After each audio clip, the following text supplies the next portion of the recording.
میری بیوی 8 مہینے ہو گئے اپنے باپ کے گھر جا کے بیٹھ گئی اور بول رہی ہے کہ میں پردہ نہیں کروں گی، بھلے سے آپ مجھے طلاق دے دو، اب آپ مشورہ دیں میں کیا کروں؟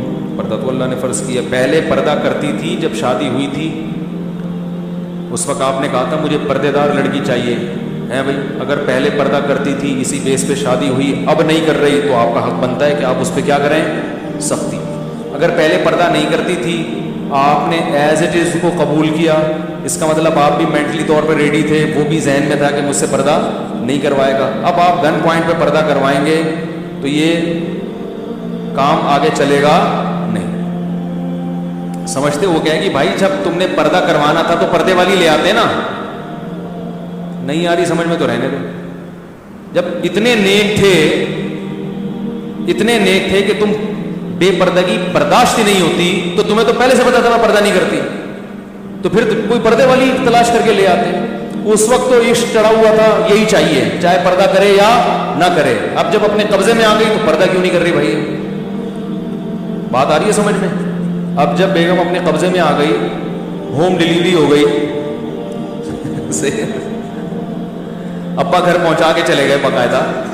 ہوم ڈیلیوری کے بعد جب مکمل قبضہ ہو گیا، اب آپ کو اعتراض ہو رہا ہے پردہ کیوں نہیں کرتی؟ تو وہ بولے کہ بھائی یہ اعتراض پہلے ہوتا نا. تو اگر پہلے اعتراض نہیں ہوا تو اب آپ زبردستی نہیں کر سکتے. ہاں محبت سے ضرور سمجھائیں، بیانات خود نہ سمجھائیں. بیوی کی عادت ہوتی ہے جو چیز کچھ سمجھاؤ گے اس کا الٹ چلے گی، لازمی. اس کو کہیں شیطان نے یہ دماغ میں ڈال دیا ہوتا ہے کہ میرا میاں کبھی بھی صحیح بات نہیں کرے گا. اس کو آپ یہ بولو کہ تم بیگم مجھے یہ سر پہ 1 منٹ کے لیے بھی دوپٹہ برداشت بولو نہیں ہے. ہم کوئی مولوی خاندان کے لوگ ہیں، اس طرح سے بولو گے نا تو موٹی موٹی چادریں سر پہ ڈالنا شروع کر دیں گے آپ کو تپانے کے لیے. ٹھیک، آپ بول رہے ہو کہ یار ان کو مفتی صاحب کو ہمارے گھر کا پتہ کیسے چل گیا؟ یہ سب باتیں تو بالکل صحیح کر رہے ہیں. تو یہ ہوتا ہے جو بولے گے الٹا چلے گی. عورت تو میاں کو مانتی کہاں ہے کہ تو کون ہے، تیری اوقات کیا ہے؟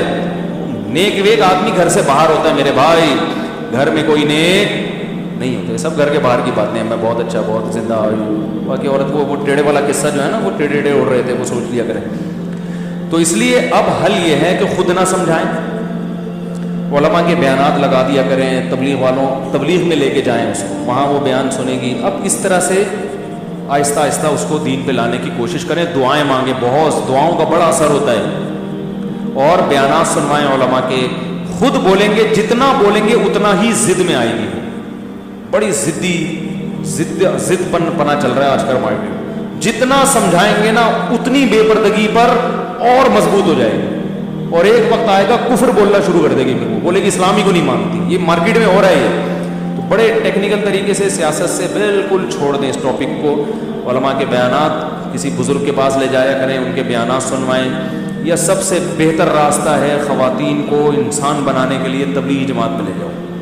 3-4 دن جب دیکھیں گی نا سب برقعے میں، اسکارف میں، اللہ رسول کی باتیں، ایسا سکون ملے گا، اس کا دل چاہے گا کہ میں بھی. ہمارے ایک دوست تھے، انہوں نے واقعہ سنایا کہ میں جب کہیں بیرون ملک تبلیغ کے لیے گئے اپنی اہلیہ کے ساتھ، لیبیا تھا، کوئی عرب کنٹری تھا. تو ایک عرب سے ملاقات ہوئی، اس نے کہا میں اپنی بیوی کو حج پہ لے کے جا رہا تھا، یہ حج پہ نہیں گئی. ایک باپردہ خاتون ملی نا، فل اسکارف میں، فل پردے میں. تو عرب نے تعارف کروائی میری وائف ہے، ایک دور تھا میں اس کو حج پہ لے کے جا رہا تھا اپنے خرچے پہ، یہ حج پہ نہیں گئی کہ وہاں اسکارف لینا پڑے گا. اتنی پردے سے نفرت کہ وہاں کیا کرنا پڑے گا؟ اسکارف. حج پہ نہیں، حج تو فری کی آفر آ رہی ہے، کون چھوڑتا ہے؟ اتنے دنوں کے لیے بھی اسکارف برداشت نہیں تھی. کہہ رہے تبلیغ جماعت والے آئے، ان میں خواتین بھی تھیں. اس کو میں نے ویسے ہی بٹھا دیا، میں نے کہا سلام دعا کر کے آ جاؤ، اور پھنس گئی. وہ ایک کسی نے پرینک بنایا ہے، اسی وہ تبلیغ والوں کا نا، یہیں کے کچھ لڑکے ہیں، انہوں نے پرینک بنایا ہے کہ 1-2 تبلیغ جماعت گئی کسی کے گھر میں، تو کہا بھی مسجد میں جماعت آئی بھی، آپ آ جائیں. وہ آپ کو پتہ ہے سب ڈرامے کرتے ہیں. اس نے کہا یار وہ ابھی تو میرا مسئلہ ہے، بائک کو پنچر لگوانا ہے. انہوں نے کہا وہ بھی بڑے ڈھیٹ تھے، انہوں نے کہا چلو ہم لگواتے ہیں آپ کے ساتھ نا. بائک میں ہوا بھر، کسی نے بڑا مزاحیہ وہ بنایا ہے، بڑا اچھا نقشہ کھینچا ہے تبلیغ والوں کا.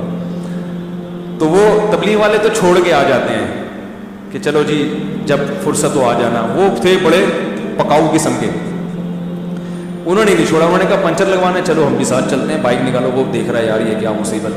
پنچر والے نے کہا ابھی تو آیا تھا, تو پھر آ گیا زندہ ہو کے. تو وہ ہوا بھروائی.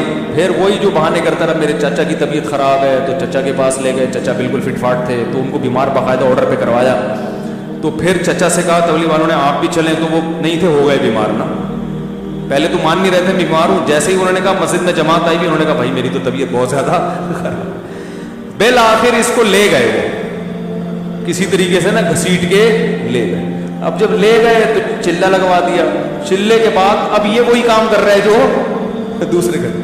تو کسی کے گھر گیا, دروازہ نوک کیا, ہاں بھائی جماعت آئی بھی. اس نے کہا بائک میں ہوا نہیں ہے. اس نے کہا بھائی تو آخر میں ادھر ہی آئے گا, ٹائم ویسٹ نہ کر. میری بھی بائک میں ہوا نہیں تھی, میرے بھی چچا بیمار تھے, پہلے وہ مان نہیں رہے تھے, پھر وہ ہو گئے. تو تیرے بھی ابھی کوئی پھپھو بیمار ہوں گی, تو بہتر یہی ہے کہ اپنا ٹائم بھی بچا اور ہمارے کچھ آ جائے. تو ایک دفعہ جانے کی دیر ہوتی ہے, اس کے بعد گیا. تو جو خواتین سدھر نہیں رہی ہیں نا, تو ان کو جماعت میں لے جاؤ. 3-4 دن ماحول ملے گا, اللہ رسول کی باتیں سنیں گی, پھر دوبارہ لے کے جاؤ. انشاءاللہ ایسا گھر کا ماحول بنے گا نا کہ آپ کہو گے یار یہ تو مجھ سے بھی زیادہ نیک ہو گئی انشاءاللہ. تو ہر کام تبلیغ بڑی سیاست سے ہوتی ہے. آرڈر بازی کرو گے نا, یہ کرو وہ نہیں کرو, بیگم یہ پردہ کرو, وہ نہیں کرے گی. چل نکل یہاں سے. پڑھایا سمجھانے والا کافی ہو گیا میرا خیال ہے. سبحان اللہ.